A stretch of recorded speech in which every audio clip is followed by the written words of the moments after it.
세상의 빛이다. 아멘.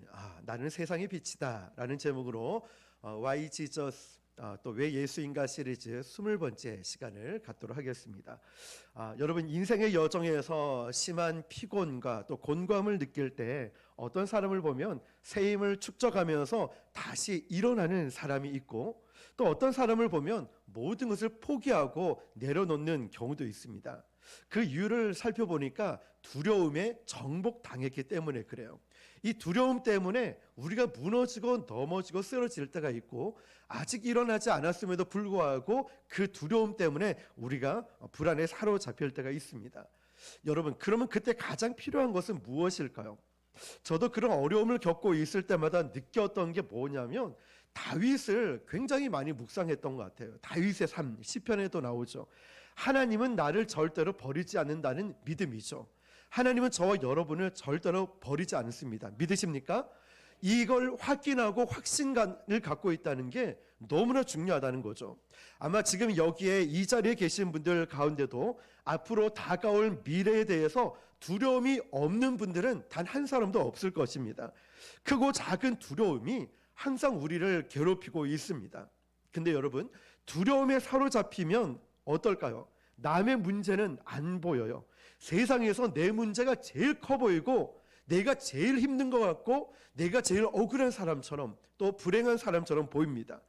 두려움이 우리에게 사로잡으면은 잠 못 이루죠. 밤새 꼬박 셉니다. 잠을 못 자요.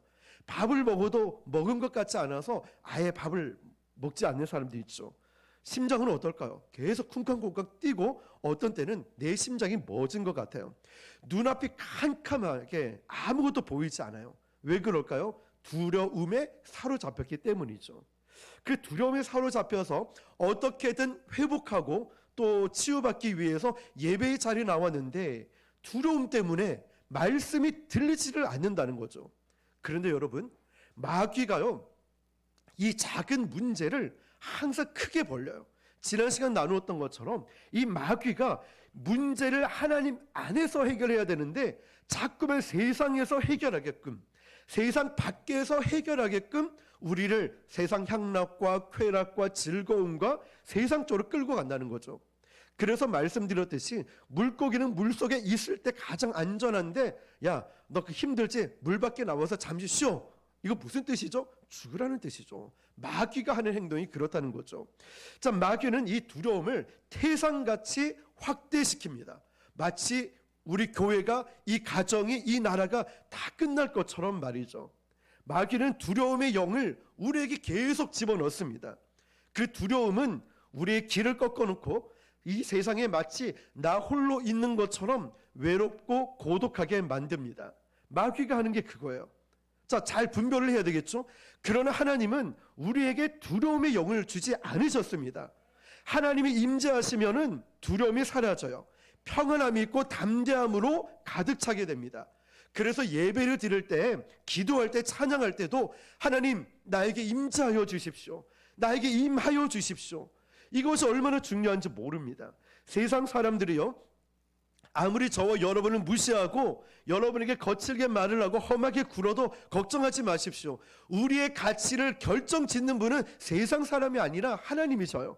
하나님은 내가 너를 존귀하게 여기고 내가 너를 사랑한다 말씀하시고, 너는 이 세상에서 나는 너밖에 보이지 않아, 난 너만 사랑해 라고 말씀하셔요. 우리의 가치는 세상 사람이, 환경이 결정하는 게 아니에요. 하나님이 나의 가치를 정해주는 거예요. 너는 보배롭고 존귀한 자라고. 그래서 주님은 아무리 세상에서 우리에게 험하게 굴고 거칠게 굴고 우리를 무너뜨리고 넘어뜨리래도 걱정하지 말라고 말씀하셔요. 왜냐하면 주님은 우리에게 이 세상 가운데, 우리 주님은 빛이라고 말씀하시기 때문에, 이 빛이 들어오면 아시죠? 어둡고 컴컴한 가운데 스위치 하나만 켜도, 핸드폰의 라이트 하나만 켜도 얼마나 환하게 보입니까? 빛이 오면 어둠이 물러가게 되어 있습니다. 그래서 오늘 우리 지난 시간 이어서 예수 요한복음에 나오는 7가지 나는 무엇이다, 이 부분을 살펴보고 있습니다. 이 부분은 예수님의 본질과 속성이 무엇인지를 설명하기 위해서 나누고 있다는 거죠. 그래서 여러분, 예수님 자신을 요한복음에는 7가지로 나타내었죠. 자, 앞에 한번 볼까요? 첫 번째 뭐라고 말씀하셨죠? 나는 생명의 떡이다. 지난 시간에 나누었어요. 두 번째는 나는 세상의 빛이다. 세 번째, 나는 양의 문이다. 네 번째, 나는 선한 목자다. 다섯 번째, 나는 부활이요 생명이다. 여섯 번째, 나는 길이요 진리요 생명이다. 일곱 번째. 나는 참 포도나무다. 아멘. 주님은요, 요한복음에 7가지 나는 무엇이다 라고 설명을 하시면서 항상 그 설명 가운데 나는 무엇이다 라고 말씀하실 때는 기적이 따라오고 있어요. 그런데 잘못 알고 있는 사람은 기적에 초점을 맞춰요. 아니에요. 예수님은 이 기적을 통하여서 예수님의 본질과 속성이 무엇인지 예수님에 대해서 알려주기 위해서 기적을 나타낸 거예요. 그런데 우리는 기적과 현상에 집중할 때가 있다는 것이죠. 그래서 우리는 왜 예수인가 시리즈 20번째이자 나는 무엇이다 두 번째 시간으로 나는 세상의 빛이다 라는 제목으로 하나님 말씀을 증거합니다. 자, 그러기 위해서는요, 요한복음 7장과 8장의 배경을 잠시 볼 필요가 있어요. 나는 세상의 빛이다 라고 말씀하신 그 이유가 있겠죠. 그런데 여러분, 7장에 보면은 7장과 8장을 보면은 배경이 어떤 절기였냐면 우리가 잘 알고 있는 초막절 또는 장막절이라고 하는 명절이었습니다. 자, 장막절은요, 어떤 절기냐면 이스라엘 백성들이 출애굽할 때 광야에 장막을 쳤죠. 그곳에서 생활하는 것을 기념하는 절기를 바로 장막절이라고 합니다. 쉽게 생각하면 돼요. 초막을 지었다, 장막을 지었다. 우리가 이사를 가서 기도할 때 보면 하나님 이렇게 좋은 장막을 주셔서 감사합니다, 이런 기도를 합니다. 이게 뭐냐면 하나님을 예배하는 처소라는 뜻이에요. 물론 거기서 쉼도 얻고 회복도 얻긴 하죠. 자, 초막을 지었다, 장막을 지었다. 언제요? 출애굽한 이스라엘 백성들이 광야에서 지었다는 거죠. 자, 그래서 해마다 장막절이 되면 이스라엘 백성들은 지난 40년 동안 광야 생활에서 그동안 성실하게 신실하게 우리를 인도하신 하나님을 기억하면서 장막절을 지키게 됩니다. 자, 아시겠죠? 초막절, 장막절이 어떤 절기인지 아시겠죠? 그런데 이 장막절에는 2가지 큰 행사를 합니다. 자, 앞에 화면을 보시면은 첫 번째 무슨 행사를 하죠? 물 깃는 행사를 합니다. 예루살렘에 모인 많은 백성들은요, 실로한 못에 가서 물을 떠가지고 번제단 아래에 쏟아붓는 의식이에요. 그런데 이것은 이스라엘 백성들이 광야를 지날 때 무리바에 반석을 쳐서 샘물이 터져 나온 것을 기념하는 예식이에요. 자, 이거는 하나의 절기임에도 불구하고 여기서 주님이 나타내고자 하는 뜻이 뭐냐면 예수님께서 장막절을 맞아 이 물을 깃는 의식이 행해질 때 그들 가운데서 이렇게 말씀하셨어요. 다음 페이지 넘어가 보면, 자, 요한복음 7장 37, 38절 시작. 명절 끝날 곧 큰 날에 예수께서 서서 외쳐 이르시되 누구든지 목마르거든 내게로 와서 마시라. 나를 믿는 자는 성경에 이른과 같이 그 배에서 생수의 강이 흘러나오리라 하시니. 아멘. 자, 장막절, 장막을 지어서 절기를 지킬 때 많은 사람들이 물을 길어서 이렇게 의식을 치렀죠. 그러면서 주님이 이 말씀하시는 거예요. 누구든지 나를 믿는 자는 성경의 이름과 같이 그 배에서 생수의 강이 흘러넘치라. 이 뜻이 뭐냐면 예수님만이 참된 생수가 되신다, 이걸 깨닫고 알게 하기 위함이었어요. 그래서 이 장막절에는 물 깃는 행사를 해요. 자, 두 번째는 또 어떤 행사가 있냐면은 불놀이 행사를 합니다. 성전 뜰에요, 커다란 촛대를 달아놓고 제사장, 바리새인, 사두개인 등 종교 지도자들이 모여서 불을 피워놓고 춤을 추는 행사를 합니다. 그러면 이 백성들은 둘러앉아서 뭘 하냐면 불놀이 구경을 합니다. 자, 이 행사는 뭐냐면 광야에서 이스라엘 백성들을 밤에는 물기둥이지만 낮에는 물기둥이었죠. 밤에는 무슨 기둥이었죠? 불기둥으로 이 백성을 인도하셨어요. 물기둥 같은 경우 구름기둥이죠. 구름기둥은 그늘을 줬다면 밤의 불기둥은 따뜻하고 안전하게 보호해 줬다는 거죠. 자, 이것은 뭐냐면 이 백성들을 불기둥으로 인도하셨던 하나님의 인도하심을 찬양하는 행사 의식이었다는 거예요. 이 불놀이가 진행되고 있을 때 바로 오늘 본문 말씀이 선포된 거예요. 12절을 다시 읽어볼게요. 시작. 예수께서 또 말씀하여 이르시되 나는 세상의 빛이니 나를 따르는 자는 어둠에 다니지 아니하고 생명의 빛을 얻으리라. 아멘. 그러니까 지금 예수님은 이 불놀이 행사를 통하여서 예수님 자신을 가리켜서 내가 진짜 빛이다, 내가 세상의 빛이다 라고 말씀하시는 거예요.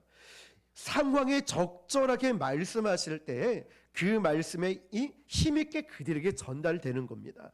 자, 여러분, 그래서 우리가 똑같은 내용의 말과 행동이라 할지라도요, 이 상황에 따라서 호소력이 달라지는 걸 볼 수 있어요. 제가 이전에 사역을 할 때요, 정말 점심을 먹지 않고 그 시간에 장애인 선교부를 섬기고 있었어요. 기타를 치고 찬양 인도하고 축복 기도를 해주고 그렇게 왔었어요. 그런데 제가 어떤 말씀을 해도 그냥 듣는 느낌이 그렇구나 이 정도 느꼈다면, 장애인 선교부를 담당했던 그 집사님은요, 다리가 의족이에요. 젊을 때 그 열병을 앓아가지고 그 은행을 다녔는데 다리가 결국 절단을 해야 되는 상황이 돼서 의족이에요. 설상가상으로 이 결혼을 했는데 남편이 건축업을 했는데 높은 데서 떨어져서 남편까지 죽게 된 거예요. 설상가상으로 또 어떻게 됐냐면, 이게 너무 슬퍼가지고 아들이 그 슬픔에 취해서 이렇게 몇 달 지내다가 교통사고로 즉사를 하게 된 거예요. 혼자밖에 안 남았어요. 이런 고통 가운데 처음에 저는 그 교회 가서 이 집사님의 얼굴이 너무 슬픔이 가득 차 있고, 그리고 굉장히 눈에는 힘이 들어가 있고 어떤 이 아픔이 느껴져요. 말을 함부로 못 붙이겠는 거예요. 상처가 느껴지니까. 그런데 제가 장애인 선교부를 아무도 담당하시는 교육자가 없어서, 목사님 제가 가겠습니다, 점심을 안 먹고 제가 거기 가서 섬기고 오겠습니다. 그러니까 섬겼어요. 그런데 한 주, 두 주, 한 달, 두 달 지나면서 보니까 이제 좀 친해지고 마음을 여셨어요. 그런데 제가 수많은 말을 하는 것보다 이 집사님 한마디가 그분들에게는 굉장히 공감대가 형성돼요. 왜냐?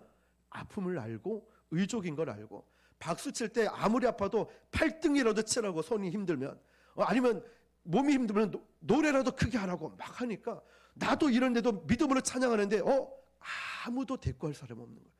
거기서 그 아픔과 힘든 것을 이겨냈고, 예전에 권사 취임을 했고 지금은 전도사님이 되셨다 하더라고요. 그러면서 많은 사역들을 감당해요.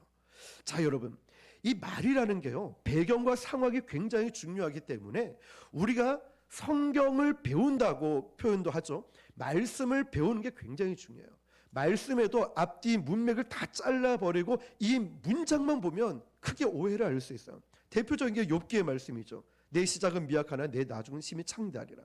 아직도 그 말씀이 걸려있는 경우가 있어요. 모르니까 그런 거죠. 자, 그래서 우리는 항상 이 배경을 알고 말씀을 보는 것이 굉장히 중요한데요, 오늘 이 말씀도 7장의 마지막 구절은 이렇게 되어 있어요. 다 각각 집으로 돌아가고, 다 각각. 이제 명절이 끝났어요. 장막절에 좀 전에 말씀드렸던 물을 깃는 행사와 그리고 불기둥, 이 불놀이 축제가 다 끝났어요. 그리고 53절에 다 각각 집으로 돌아갔어요. 일주일 동안의 모든 명절을 끝내고 집으로 돌아갔는데, 성전의 제사도 끝났는데 8장의 첫 절 1절에 뭐라고 돼 있죠? 예수는 감람산으로 가시니라. 모든 사람들이 다 자기 집으로 돌아갔는데 예수님은 감람산으로 가셨어요. 예수님이 하신 말씀 여러분 기억하시죠? 예수께서 이르시되 여우도 굴이 있고 공중의 새도 거처가 있으되 인자는 머리 둘 곳이 없도다. 예수님이 예루살렘에 들어오시면서 항상 감람산에 가서 겟세마네 동산이라는 곳에서 늘 밤을 새고 기도하시곤 했습니다. 겟세마네 동산에서 예수님은 제자들과 교제도 나누시고 기도하셨다는 거죠. 그런데 여러분, 또 이 겟세마네 동산은 아픈 역사도 있죠. 뭐냐면 6개월 후에 예수님은 유월절 날이었어요. 이제는. 근데 겟세마네 변함없이 예수님은 그곳에 가셨는데, 기도하고 계실 때 어떤 일이 있었냐면은 거기서 예수님이 체포를 당하신 거예요. 누가 선동해서 갔죠? 가룟 유다가. 예수님이 제자들과 함께 늘 가서 겟세마네 동산에서 기도하신 것을 봤어요. 예수님은 거룩한 습관을 제자들이 봤다는 거죠. 그래서 예수님을 체포하려고 그곳으로 사람들이 몰려왔다는 것입니다. 자, 다음날 날이 밝자마자 사람들은요, 이제 명절이 끝난 다음입니다. 장막절이 끝난 다음에 일상으로 돌아왔습니다. 사람들은 다시 자기 일상을 위해서 성전을 찾았어요. 그곳에서 예수님은 변함없이 말씀을 가르치기 시작합니다. 자, 그런데 변함없이 예수님은 말씀을 가르치는데 서기관과 바리새인들이 가늠한 이 여자를 끌고 이곳으로 찾아오는 거예요. 물론 이 여인은 혼자 가늠한 게 아니겠죠. 상대가 있잖아요. 분명히 어떤 남자와 함께 간음을 저질렀을 텐데, 그런데 누구만 끌고 왔죠? 여자만 끌고 왔다는 거예요. 여기서 무엇을 알 수 있냐면, 지금 이 서기관과 바리새인들은 간음 자체에는 관심이 없어요. 뭐냐? 법 집행에 관심이 있는 게 아니라 예수님을 곤란하게 만들고 예수님을 무너뜨리게 만드는 데 목적이 있다는 거예요. 만약에 법 집행하는 데 관심이 있었으면 여자 남자 함께 끌고 와야지. 근데 여자만 딱 끌고 온 거예요. 그래서 요한은 요한복음 1장에 이런 기록이 있어요. 율법은 모세로부터 왔고 은혜와 진리는 예수 그리스도로 말미암아 왔다라고 말씀하고 있어요. 사람들은요, 예수님이 은혜와 진리로 충만하신 분이라는 걸 알고 있었습니다. 그래서 이 점을 들어서 예수님을 곤란하게 빠뜨리려고 이 계략을 짠 거죠. 만일 예수님이 이 여인을 살려둔다 하면 모세의 율법을 정면으로 거역하는 일이 되고, 반대로 예수님이 이 여인을 죽여라 이렇게 얘기하면 죄를 사는 권세가 예수에게 있냐 이러면서 예수님을 일종의 사기죄로 처벌을 하려고 했던 것이죠. 그러니까 살려줘도 안 되고 죽여도 안 되는, 무엇을 선택하든 결국 예수님은 이 사람들에게 돌을 맞게 될 이런 심각한 문제가 있다는 거죠. 그리고 이 돌을 쳐서 죽일 수 있다라는 이 사형의 판결 역시도 예수나 이 백성들이 내릴 수 있는 것이 아니라 오직 로마의 법정에서만 내릴 수 있었거든요. 그러니까 예수님 입장에서 보면 돌로 쳐서 죽여라 이런 말을 하면 로마의 법에 도전하는 일로 해석이 돼버려요. 얼마나 교묘하게 예수님을 함정에 빠뜨리려고 했던 것입니까? 자, 그런데 여러분, 이때 예수님은 어떤 행동을 하셨냐면, 자, 우리가 잘 알고 있는 예수님은 허리를 숙이시고 땅에 뭔가 쓰시기 시작합니다. 고대 필사본에 보니까 어떻게 덧붙여서 설명이 되어 있냐면은 예수께서 마치 아무 소리도 듣지 못하는 것처럼 행동하셨다. 이 표현은 뭐냐면 땅에 쓰셨어요. 그런데 예수님은 이 사람들의 말들을 무시하고 있었다는 거예요. 계속 얘기하는 거예요. 야, 예수야 어떻게 할 거냐? 살려줄 거냐? 죽일 거냐? 돌로 쳐야 되냐? 어떻게 해야 되냐? 빨리 대답 판결을 내려보세요 하는데, 고대 필사본에는 예수님이 그들의 말을 무시했다 라고 되어 있어요. 예수님은 땅에 글을 쓰고 계시는데 사람들은 계속 말을 하고 있고, 예수님을 무시하니까 이 사람들은 얼마나 화가 나겠어요. 사람들은 예수님을 이 기가 막힌 딜레마에 빠뜨리려고 무너뜨리려고 하고 있었고, 예수님이 빠져나갈 수 없게끔 계속해서 밀어붙이고 있었던 거예요. 자, 그때 요한복음 8장 7절에 이렇게 기록하고 있어요. 시작. 그들이 묻기를 맞이 아니하는지라 이에 일어나 이르시되 너희 중에 죄 없는 자가 먼저 돌로 치라 하시고. 아멘. 자, 지금 그들이 묻기를 맞이 아니하는지 계속 얘기를 하고 있는 거죠. 그러면서 예수님이 아무도 이런 말이 예수님의 입에서 나올 건 상상도 못하고 있었어요. 뭐라고 하냐면 죄 없는 자가 돌로 던치라. 죄 없는 자가 먼저 돌로 치라. 아무도 생각지도 못할 거예요. 요즘식으로 얘기하면 헐, 이거 어떻게 하지? 대박, 어떻게 해야 되나? 이랬을 거예요. 일생 동안 죄 한 번도 안 지은 사람이 어디 있겠습니까? 8절에 보니까 이렇게 기록해요. 시작. 다시 몸을 굽혀 손가락으로 땅에 쓰시니. 자, 여기서 쓰셨다라는 단어를 우리가 살펴볼 필요가 있는데요. 헬라어로 보면 카토그래핀이라고 되어 있어요. 여기서 노란 글씨로 카토라는 이 단어를 보면 to cast down이라고 되어 있어요. 이걸 또 해석하면 낙담시키다. 법정에서 이 단어가 쓰게 되면 패소시키다라는 뜻인 거예요. 그러니까 쓰셨다라는 이 단어를 보면은 우리가 무엇을 쓰셨는지 또 왜 쓰셨는지 그 의미가 무엇인지를 알아요. 일반적으로 쓰일 때는 뭐라고 되어 있죠? 낙담시키다. 그 말을 보고 낙심을 했다는 거예요. 또 법정에서 이 카토라는 단어를 쓸 때는 법정에서는 뭐라고 쓰이죠? 패소시켰다, 이런 의미를 쓰이는 거예요. 그러니까 구체적으로 땅에 쓰신 글씨가 무엇인지는 알지 못하지만 배경을 보면 예수님은 그 사람들의 모든 말들을 무시하고 끝까지 쓰셨고, 그 내용은 모르지만 이 단어가 법정에서 쓰일 때는 상대를 완전히 패소시키는 말을 썼다라는 거죠. 그래서 우리들은 아마도 이 글들이 거기에 모인 사람들의 죄를 낱낱이 기록했을 것이다 라고 생각을 합니다. 그러니까 예수님이 야, 누구든지 죄 없는 자가 먼저 돌로 쳐 라고 하셨던 거죠. 결국 사람들은 이 핑계 저 핑계 대면서 돌을 내려놓고 돌아서 갔습니다. 예수님이 이기신 거죠. 9절입니다. 시작. 그들이 이 말씀을 듣고 양심의 가책을 느껴 어른으로 시작하여 젊은이까지 하나씩 하나씩 나가고 오직 예수와 그 가운데 섰는 여자만 남았더라. 아멘. 그러니까 모였던 사람들이 어른들만 모인 것이 아니라 젊은 사람들까지 다 몰려들었어요. 큰 돌을 들고 쳐서 죽이려고. 여기 예수님의 말씀과 땅에 쓰여진 글들을 합해서 이제 그들은 가책을 느낀 거죠. 낙심을 하게 된 거죠. 죄 있는 자 없는 자 먼저 돌로 쳐라. 그러니까 아무도 없는 거예요.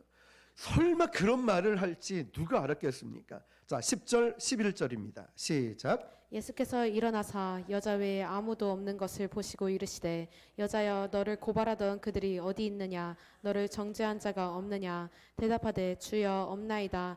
예수께서 이르시되 나도 너를 정죄하지 아니하노니 가서 다시는 죄를 범하지 말라 하시니라. 아멘. 자, 10절 말씀을 보면 예수님의 유머가 조금 섞였는 것 같아요. 왜냐?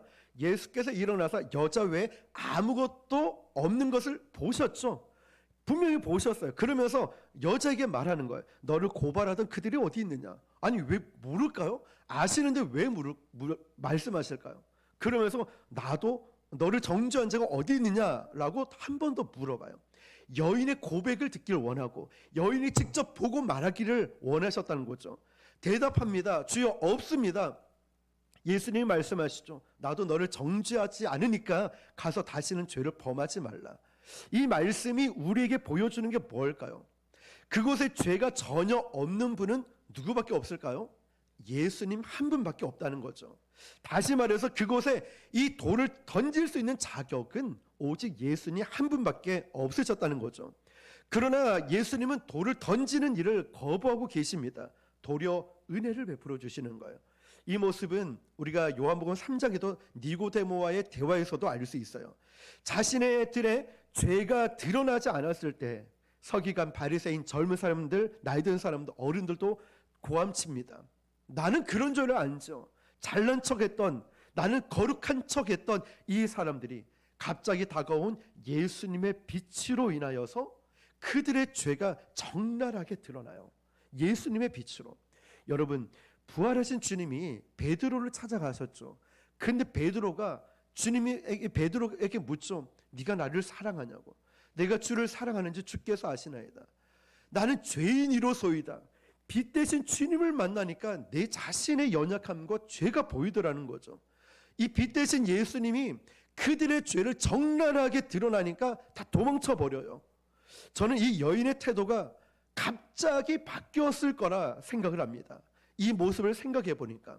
왜냐하면 이 여인이 잡혀서 끌려올 때 그냥 순순히 끌려왔을까요? 아유 죄송합니다, 잘못했습니다, 이렇게 순순히 끌려갔을까요? 아니에요.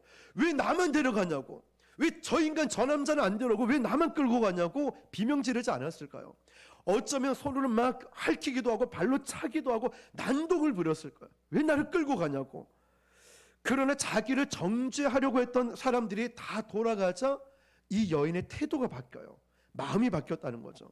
그러면서 예수님이 여자여 너를 고발하는 자는 어디 있느냐, 너를 정죄하는 자가 없느냐라고 물으시는 예수님께 차분하게 주여 없나이다. 여러분, 예수님의 회당에서 말씀을 전하시고 귀신 들린 자를 고치셨어요. 그러고 나서 시몬의 집, 베드로와 야고보의 집에 들어가서 실로 갔을 때 시몬의 장모가 열병으로 누워 있었잖아요. 그때 예수님은 그를 막 안찰하듯이 막 때린 것도 아니고 크게 떠나가라 이런 것도 아니라 성경에 보면 시몬의 장모의 손을 어루만지시더라라고 되어 있어요. 그때 시몬의 장모가 느꼈던 게 뭘까요? 이분은 누구시지? 이분이 나를 사랑하시네. 나를 위로하고 계시네. 그 뜨거운 마음, 따뜻한 마음이 일어난 거예요. 예수님의 사랑이 바로 그런 사랑이거든요. 그 예수님의 빛을 이 여인이 느꼈을 때 당신이 뭔데 나한테 이래? 이런 게 아니죠. 예수님의 뜨거운 사랑과 빛 대신 주님을 경험했을 때 주여 아무도 없나이다 차분하게 대답을 한다는 거죠. 그때 예수님은 나도 너를 정죄하지 않아. 가서 다시는 죄를 범하지 마라 하고 말씀하십니다. 사람들이 정죄할 때 이 여인은 더 분노하게 만들어요. 사람들이 정죄할 때 끓어오르는 악으로 막 부들부들 이를 갈고 떨게 만들었어요. 그러나 예수님의 은혜와 자비는 이 여인의 변화를 가져왔다는 거예요. 우리도 이런 모습을 좀 본받아야 되지 않을까요? 따뜻한 마음, 사랑하는 마음, 섬기는 마음, 배려하는 마음. 예수님의 이 마음이 바로 이 여인의 변화를 가져왔다는 거죠. 여러분, 두려워하지 않아도 된다는 것은요, 상황이 좋아져서가 아니에요. 왜 두려워하지 말아야 되냐면 문제가 사라져서도 아니고 적이 없어져서도 아닙니다.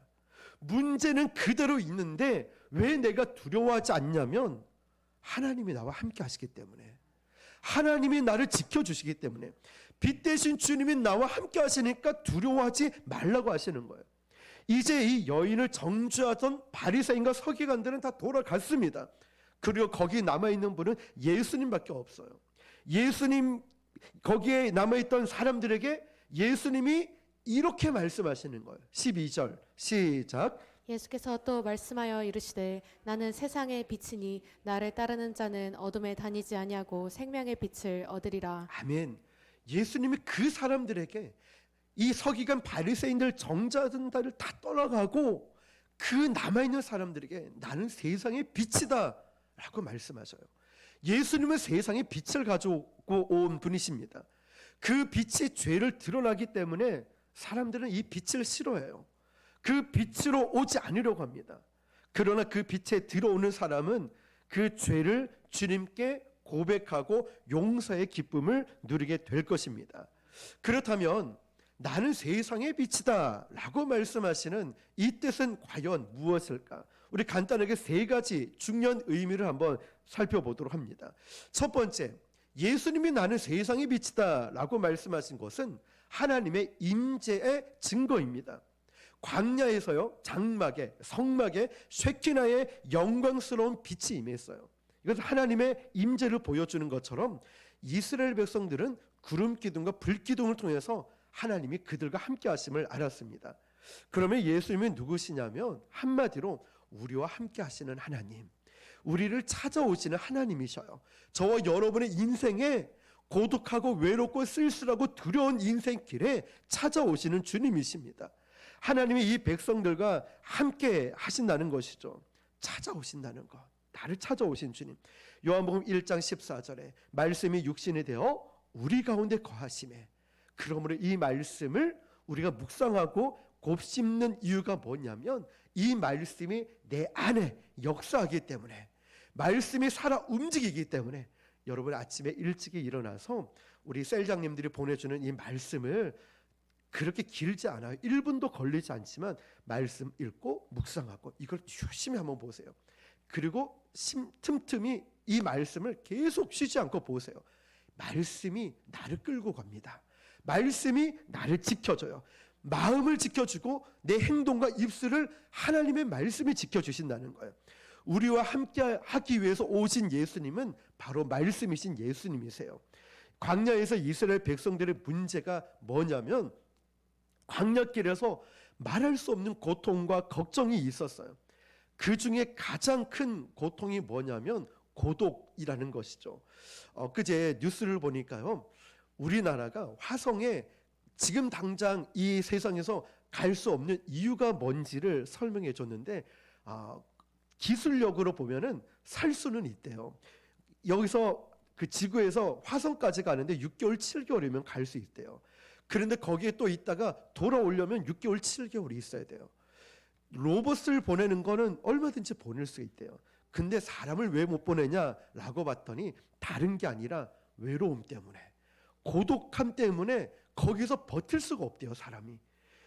그 고독과 외로움.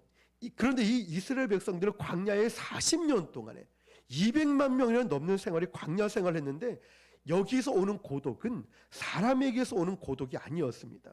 행진을 하면서 살아남기 위해서 몸부림치는 사람은 많이 있었어요. 근데 어떤 사람이 없냐? 내 마음을 터놓고 지낼 사람이 없다는 거예요.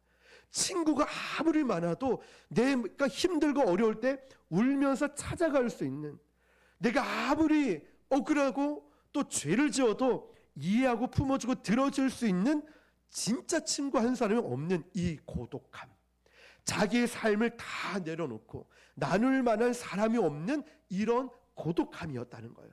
아무리 200만 명 넘는 숫자가 많으면 뭐합니까? 우리가 외국에 가서 경험해 보셨죠? 저도 얼마 전에 일본을 갔잖아요. 오며 가며 한마디도 안 했어요. 말할 사람도 없고 대화도 안 통하고 일본어도 못하는데 다행히도 네이버 지식인과 대화를 많이 하면서 갔지요. 거기 뭐 팝하고 하면은 다 이제 보여주기만 하면 되니까. 자, 여러분, 숫자가 아무리 많아도 대화할 사람이 없는 고독 말이죠. 우리 인생의 여정에 바로 이러한 고독이 종종 있을 수 있다는 거예요. 장거리 경주는 버티는 게 필수입니다. 여러분의 인생의 그 자리에서, 사역의 자리에서 오늘 하나님이 굳세게 버틸 수 있는 힘을 주심을 믿으시길 바랍니다. 그 주님은 나의 연약함 아시고 내 고민도 들어주시고 실제적으로 도와주실 수 있는 분이십니다. 외롭고 힘든 광야 가운데 갑자기 나타난 구름 기둥, 밤에 갑자기 나타난 불 기둥, 누군가는 이렇게 소리쳤을 거예요. 하나님이시다. 하나님이시다. 내 고민을 아시고 두려움을 아시고 내 인생을 책임져 주실 하나님이 나타나셨다. 구름 기둥과 불 기둥을 보면서 말이죠. 그들은 이 광야 걸어가면서 느껴야 했던 온갖 좌절과 방황, 새로운 희망으로 바뀌기 시작했습니다. 나와 함께 하시는 하나님, 내 문제를 응답해 주시는 하나님, 창조주 하나님, 나와 더불어 함께하기 위해서 찾아오신 하나님을 경험했다는 것입니다. 그러므로 구름 기둥과 불 기둥은 하나님의 임재에 대한 놀라운 증거였다는 거예요. 살아계신 하나님의 임재야말로 우리 그리스도인들에게 놀라운 희망이 되지 않겠습니까? 바로 하나님이 이 어렵고 힘든 가운데 그 인생, 여러분의 인생에 찾아오셔서 고통이 아무리 심각하고 아무리 좌절스럽고 아무리 눈물겹다 할지라도 하나님만 내 곁을 떠나지 않는다면 우리는 두려워할 이유가 없습니다. 그 주님이, 빛 대신 주님이 우리를 붙들어 주시기 때문입니다. 여러분, 나는 지금 무엇 때문에 두려워하고 있습니까?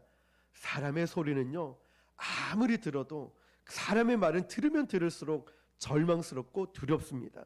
뉴스 보고 인터넷 기사를 보고 유튜브를 보고 살다 보면 우리나라가 곧 다 망할 것 같아요. 사람의 대화를 들으면 들을수록 뭔가 안 좋은 일이 일어날 것 같아요. 그런데 여러분, 하나님의 음성은 들으면 들을수록 어떨까요? 두려움이 떠나가요. 절망이 사라집니다.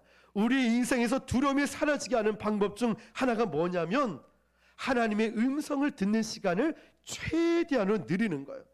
인간의 소리 듣는 시간을 안 들을 수 없지만 최소한으로 줄이고 하나님의 음성을 듣는, 말씀을 읽는 그런 시간이 많아질 수 있길 축복합니다. 그래서 말씀을 많이 보고 기도를 많이 해야 되는 이유가 여기 있고, 교회도 그렇습니다. 어떻게 성령 충만한 교회가 될까? 어떻게 하나님이 운행하시는, 기뻐하시는 교회가 될까? 다른 거 아니에요.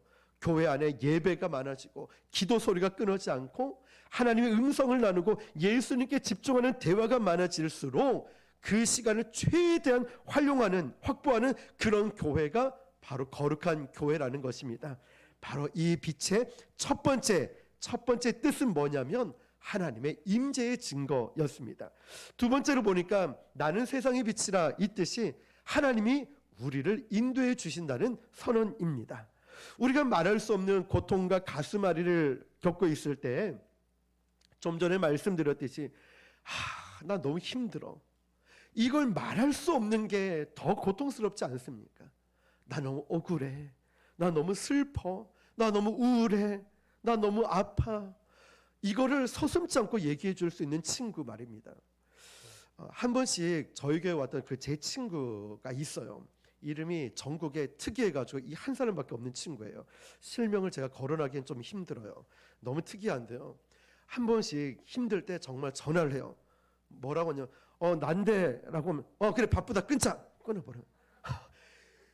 이거 10초도 안 걸려. 10초도 안 걸려. 난데 끊자. 심지어는 외국에 가서 제가 전화로 이제 수신자 부담으로 전화했더니 전화 절대 안 받는 친구예요. 돈 든다고.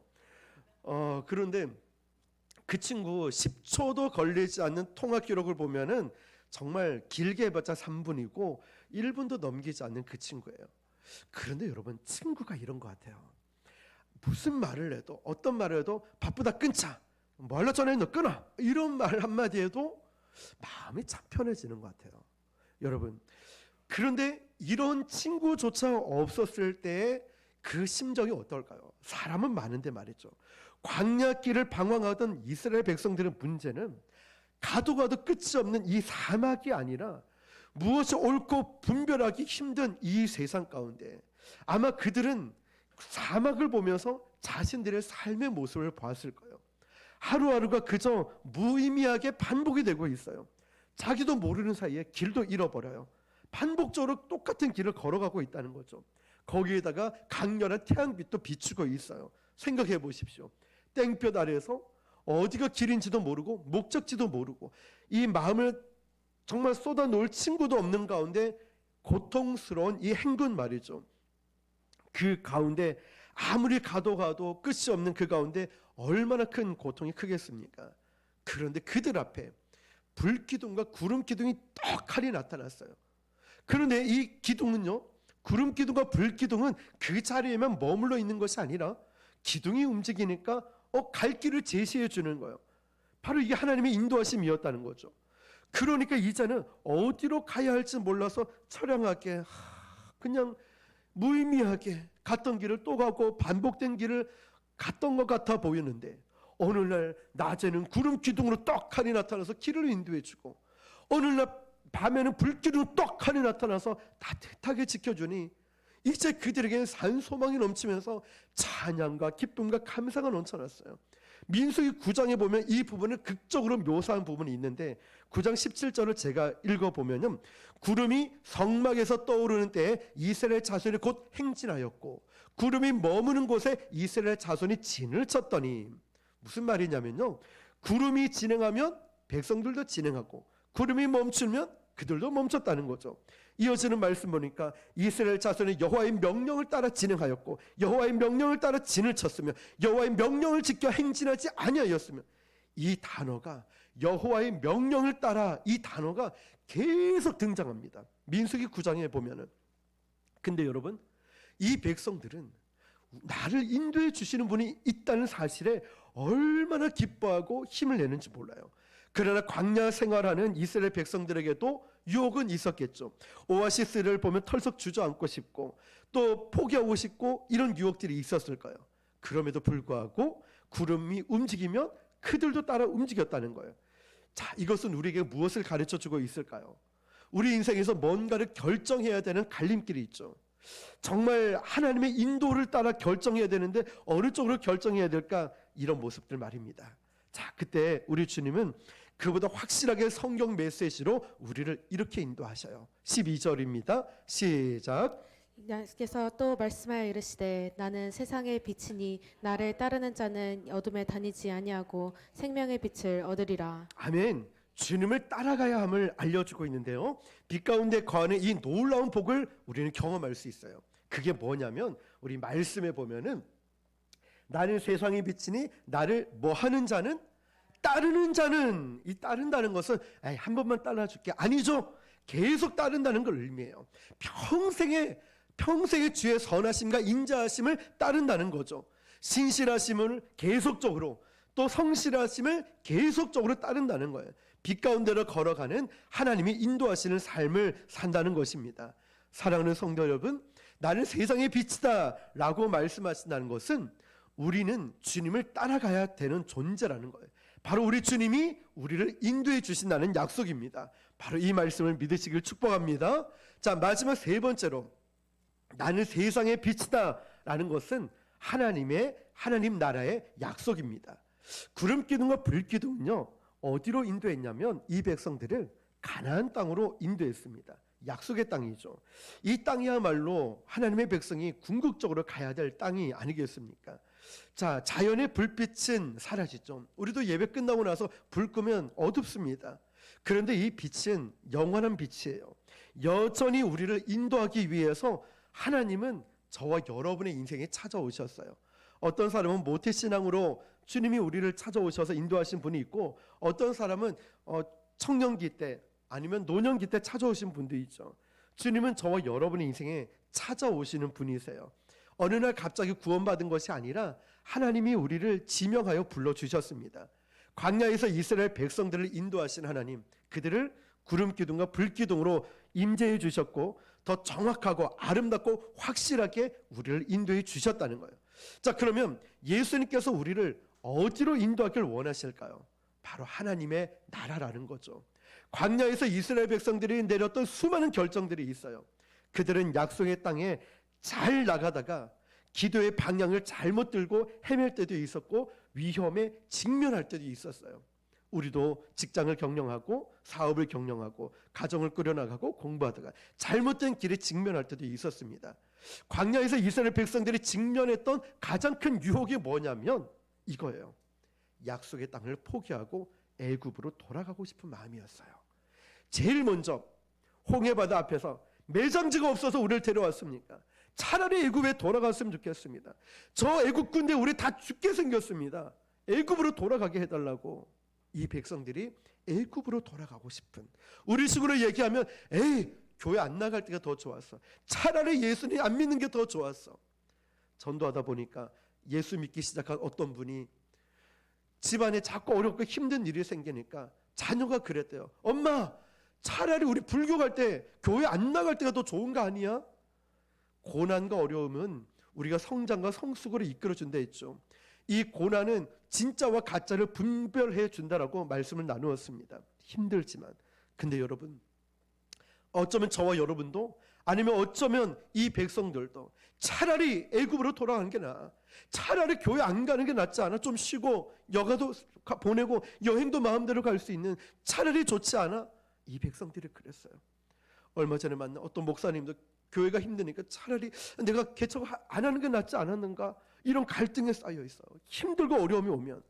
그런데 이 백성들의 유혹은 가나안 땅이라는 하나님의 약속의 땅을 포기하고 다시 애굽으로 돌아가고 싶은 마음이 들었다는 거예요. 만일 구름 기둥과 불 기둥이 없었으면 이미 돌아갔을지도 몰라요. 목적이 없고 인도자가 없으니까 말이죠. 만약 예수님이 함께하지 않았더라면 어쩌면 우리도 하나님 나라를 포기할지도 몰라요. 근데 여러분, 하나님은 살아계시고 하나님은 우리와 함께하고 계시고 한 번도 저와 여러분을 포기한 적이 없으십니다. 세상의 유혹과 세상의 정욕이 우리의 삶의 시선의 초점을 흐리게 만들지라도 우리는 예수님 때문에 다시 주님 앞에 나아가야 되는 줄 믿습니다. 여러분, 구름 기둥과 불 기둥이 있습니다.